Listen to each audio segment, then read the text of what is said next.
వాళ్ళు ఇంటింటా రొట్టె విరుచుచు దేవాలయంలో తప్పగా కూడుకొనుచు దేవుని స్తుతించుచు. ఇన్స్ట్రుమెంట్స్ ఉన్నాయా? ఇన్స్ట్రుమెంట్స్కి వ్యతిరేకమైనటువంటి ఏదో క్రీస్తు సంఘానికి సంబంధించిన సభ్యుడిని కాదు నేను.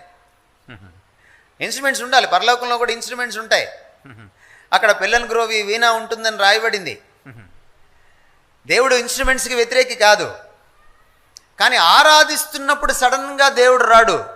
గమనించండి, దేవుడు ఎక్కడ ఉంటాడో, ఆయన సన్నిధిని మనం ఎక్కడ అనుభవిస్తామో, ఆయన వ్యక్తిత్వాన్ని ఎక్కడ మనం కనులారా చూస్తామో, మన ఆత్మనేత్రాలతో చూస్తామో, అప్పుడు అప్రయత్నంగా ఆయన్ని ఆరాధిస్తాం.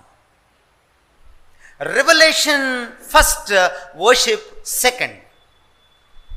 Every time when worship occurs, revolution precedes. ఎక్కడైతే ఆరాధన జరుగుతుందో అక్కడ దేవుని ప్రత్యక్షత